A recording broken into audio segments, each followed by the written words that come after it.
সুপ্রিয় দর্শক মন্ডলী, আমি এই মুহূর্তে রয়েছি বরগুনার পুলিশ লাইনে আরডিএফ টাওয়ারে। আগামী ত্রয়োদশ জাতীয় সংসদ নির্বাচনকে কেন্দ্র করে যারা প্রার্থিতা করছেন, এখানে দুটি বড় দলের প্রার্থী রয়েছেন। আমার ডান পাশে রয়েছেন বাংলাদেশ জামাতে ইসলামীর বরগুনা 1 আসনের প্রার্থী মহিবুল্লাহ হারুন, এবং আমার বাম পাশে রয়েছেন জাতীয়তাবাদী দল বিএনপির বরগুনা 1 আসনের প্রার্থী জনাব নজরুল ইসলাম মোল্লা, এবং কর্নারে রয়েছেন বরগুনা জেলা নাগরিক অধিকার সংরক্ষণ কমিটির সাধারণ সম্পাদক জনাব মনির হোসেন কামাল। আমরা জানতে চাইব যে আগামী নির্বাচনকে ঘিরে এই প্রার্থীরা কিভাবে মাঠে কাজ করছেন এবং তাদের কি প্রত্যাশা, বরগুনাকে ঘিরে তাদের কি পরিকল্পনা রয়েছে এবং নাগরিকদের পক্ষ থেকে কি প্রত্যাশা রয়েছে। আমি শুরুতেই এখানে জামাতে ইসলামী বাংলাদেশ জামাতে ইসলামীর যে প্রার্থী রয়েছেন মহিবুল্লাহ হারুন, তার কাছ থেকে জানতে চাইব যে তিনি কিভাবে আপনি মাঠে কাজ করছেন এবং আপনারা সুষ্ঠু নির্বাচনের ক্ষেত্রে কতটা আশাবাদী এবং কিভাবে আপনারা মানুষকে সেবা দিতে চান, এবং ভোট নিয়ে আপনারা কিভাবে নারীদেরকে ভোটে অংশগ্রহণ করতে চান, এই বিষয়ে যদি একটু বলতেন। জি, ধন্যবাদ। আসসালামু আলাইকুম রহমতুল্লাহি বরকাতুহু। মূলত আমরা 24 জুলাই আগস্টের পরে আমরা যে 5ই আগস্ট আমরা স্বাধীনতা লাভ করছি নতুন করে, তারপরে থেকেই মূলত আমাদের সংগঠন নির্বাচনের জন্য প্রস্তুতি নেওয়ার জন্য বলছে। আমরা সেই আলোকেই এই পর্যন্ত আমরা নির্বাচনের কাজ চালিয়ে আসছি। বিশেষ করে যখন নির্বাচনের ঘনঘটা যখন শুরু হয়ে যায়, তখন থেকে আমরা বিভিন্ন পর্যায়ে মানুষের কাছে গিয়ে আমরা পথসভা করেছি, আমরা গণসংযোগ করেছি, উঠান বৈঠক করেছি, মানুষের দোরগোড়ায় আমরা পৌঁছে গেছি, ঘরে ঘরে আমরা পার্সন টু পার্সন আমরা গিয়েছি, বিভিন্ন অফিস আদালত শিক্ষা প্রতিষ্ঠান সহ বিভিন্ন পর্যায়ে আমরা মানুষের সাথে যোগাযোগ করছি। আলহামদুলিল্লাহ, মানুষের ব্যাপকভাবে সাড়া হয়েছে। যেহেতু বাংলাদেশ জামাত ইসলামী আপনারা জানেন একটি নির্যাতিত দল, এই বাংলাদেশের প্রেক্ষাপটে 14 বছরই তারা নির্যাতনের শিকার হয়ে আসছে। বিশেষ করে বিগত সরকারের 15 বছর বা 16 বছরের যে জীবনে বাংলাদেশ জামাত ইসলামীকে মুখ খোলার মতো কোনো সুযোগ দেয় নাই। আমরা একটি জানি যে প্রবাদ আছে, যেই জিনিস বেশি ঢাকা থাকে সেই জিনিসের প্রতি মানুষের বেশি আগ্রহ থাকে দেখার জন্য।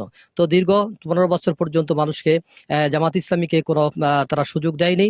এই জন্য মানুষের একটা আশা আকাঙ্ক্ষা রয়েছে যে জামাত ইসলামীকে দেখার। এই জন্য আমরা অধিকাংশ মানুষের মুখে আমরা শুনতে পেয়েছি, এরকমই তারা বলতেছে যে মূলত আমরা সব দেখেছি বারবার, জামাত ইসলামী এইবার। বিশেষ করে এইবার ইসলামী দলগুলি, সমমনা দলগুলি আমরা ঐক্যবদ্ধ হয়েছি, ঐক্যবদ্ধভাবে একই প্রার্থীর মাধ্যমে নির্বাচন করব। এই জন্য মানুষ বলে যে সব দেখা শেষ, আগামী বাংলাদেশ ইসলামের বাংলাদেশ। বাংলাদেশ জামাত ইসলামী সবসময় নারীদেরকে সমান অধিকার দিয়ে আসছে। যেহেতু ইসলাম নারীদেরকে যে সুযোগ দিয়েছে, সেই সুযোগটা কখনো জামাত ইসলামী তাদেরকে বঞ্চিত করে নাই। সুতরাং ভোটাধিকারের তার অধিকার রয়েছে, ভোটের ক্ষেত্রেও তাদের অধিকার রয়েছে। নারীদের আলাদা আলাদা আমাদের সংগঠন রয়েছে, সুতরাং তারা মাঠে ময়দানে কাজ করছে এবং নারীদের ব্যাপক সাড়া পাচ্ছি। আপনাদেরকে মানুষ কেন ভোট দিবে, কি কি ধরনের কার্যক্রম করেছেন আপনারা সেই ক্ষেত্রে? জি, আলহামদুলিল্লাহ। মূলত আমরা তো আসলে ক্ষমতায় ইতিপূর্বে ছিলাম না, তারপরেও যেহেতু আমরা জানি বা সকলে এদেশে মানুষ জানে যে জামাত ইসলামী বিগত 4 দলীয় জোট যখন ছিল তখন 2 জন মন্ত্রী ছিল এবং তারা 18 জন এমপি ছিল। তারা কোনো রকমের শর্ত ছাড়াই মূলত বিএনপিকে তারা সমর্থন দিয়েছিল এবং সর্বোত্তভাবে তারা কাজ করেছিল। তো সেই সময় 2 জন মন্ত্রী সহ এমপিদের বিরুদ্ধে কোনো জামাত ইসলামীর কোনো দুর্নীতির কোনো লেশমাত্র পাওয়া যায় নাই। এই জন্য জামাত ইসলামীর প্রতি মানুষের আস্থা বেড়েছে এবং তাদের কথায় এবং কাজে তারা মিল পেয়েছে। জামাত ইসলামীকেই তারা এখন মানুষ আস্থার প্রতীক হিসাবে মনে করে যে আমরা সব দেখেছি, সুতরাং এইবারে আমরা জামাত ইসলামীকে দেখতে চাই। বাংলাদেশ জাতীয়তাবাদী দল বিএনপির যিনি প্রার্থী রয়েছেন জনাব নজরুল ইসলাম মোল্লা, তার কাছ থেকে জানতে চাইবো যে আপনি কিভাবে মাঠে কাজ করছেন এবং আপনি কতটা আশাবাদী এবং কিভাবে আপনারা ভোটারদেরকে সর্বোচ্চ প্রায়োরিটি দিতে চাচ্ছেন। জি, বিসমিল্লাহির রহমানির রহিম। আমি আসলে এই পার্লামেন্ট নির্বাচনে এবার প্রথম আমি প্রতিদ্বন্দ্বিতা করছি, যদিও 2018 সালে আমাকে এখানে মনোনয়ন দেওয়া হয়েছিল। তো পরবর্তীতে অন্য ক্যান্ডিডেট ইলেকশন করেছে। তো এই এত বড় নির্বাচনী এলাকা, 5,58,000 ভোট, বিশাল এলাকা, বিশাল মাইলকে মাইল মানুষের প্রত্যন্ত। হয়তো এত বড় নির্বাচনী এলাকা অনেক ভোটারের কাছে আমরা যেতেও পারবো না, দেখা করাও সম্ভব হবে না। তা আমরা এবার আগে ভাগে মনোনয়ন চূড়ান্ত করার পরে আমরা একটু হাতে সময় পেয়েছি। আমরা ইতিমধ্যে বিভিন্ন উপজেলায় আমরা গণসংযোগ করেছি, মানুষের কাছে গিয়েছি এবং আমরা আমাদের কাজ চালিয়ে যাচ্ছি এবং অভূতপূর্ব সাড়া পাচ্ছি। যেহেতু বিএনপি একাধিকবার রাষ্ট্র ক্ষমতায় ছিল এবং বিএনপির কাছে সকল দলমত এবং সকল ধর্ম বর্ণের মানুষ নিরাপদ ছিল।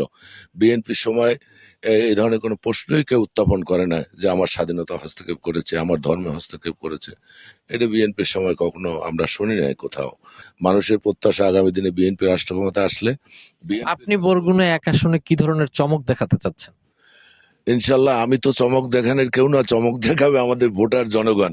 এটা 12 তারিখ 5টার পরে আমরা বলতে পারবো যে আসলে চমকটা কে কাকে দেখায়। এটা আগে বলা মুশকিল। তবে আমি প্রত্যাশা করি, যেহেতু বিএনপি সরকারে যখন ছিল, আমতলী, তালতলী এবং বামনা পাথরঘাটা এমপি ছিল 2001 সালে, তখন এক একটা আসনে প্রায় 4,000-5,000 কোটি টাকার কাজ হয়েছে।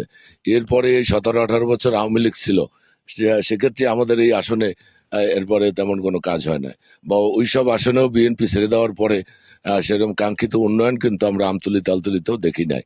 অতএব উন্নয়নের দল বিএনপির দল, এটা বিএনপি, এটা বুঝতে হবে। এবং আমি মনে করি এখানে উন্নয়নের একমাত্র বিএনপির হাত ধরেই উন্নয়ন করা সম্ভব যদি বিএনপি ক্ষমতা আসে। আমি এ পর্যায়ে জানতে চাইবো যে বরগুনার যে নাগরিকদের পক্ষ থেকে আসলে নাগরিকরা কি চান, নাগরিকদের পক্ষ থেকে এখানে জেলা নাগরিক অধিকার সংরক্ষণ কমিটির সাধারণ সম্পাদক জনাব মনির হোসেন কামাল, তার কাছ থেকে জানতে চাইবো তিনি নাগরিকদের পক্ষে কি বলতে চাচ্ছেন। আমাদের প্রথম যে প্রত্যাশাটা হচ্ছে যে এখানে একটা শান্তিপূর্ণ নির্বাচন হোক। আমরা বিগত দিনেও দেখে আসছি যে বরগুনার উন্নয়ন, ইতিবাচক উন্নয়ন কখনোই হয়নি এবং জনগণের যে প্রত্যাশা, সেই প্রত্যাশা অনুযায়ী উন্নয়ন আমরা পাইনি। তো এখানে যে প্রার্থীরা রয়েছেন, আমাদের ধারণা যে আজকের যাদেরকে নিয়ে এই আলোচনা বা এই টকশোটি হচ্ছে, তাদের মধ্য থেকেই কেউ না কেউ জনপ্রতিনিধি বা আগামীর এমপি নির্বাচিত হবেন। তো তার কাছে আমাদের প্রত্যাশা থাকবে বিশেষ করে বরগুনার আঞ্চলিক মহাসড়ক এটি যাতে বাস্তবায়ন হয়, কেননা বরগুনা যোগাযোগ ব্যবস্থায় পিছিয়ে থাকার কারণে বরগুনাবাসীর দুর্ভোগ কিন্তু রয়েছে। একই সাথে আমরা বরগুনায় মেডিকেল কলেজ চাই, আমরা ইতিবাচক উন্নয়ন চাই। সুপ্রিয় দর্শক মন্ডলী, আমরা এতক্ষণ শুনলাম বরগুনা এক আসন থেকে যারা নির্বাচন করবেন, কি করবেন, সেই প্রত্যাশার কথাগুলো শুনলাম। সবাইকে আবারও শুভেচ্ছা জানিয়ে শেষ করছি। ধন্যবাদ সবাইকে।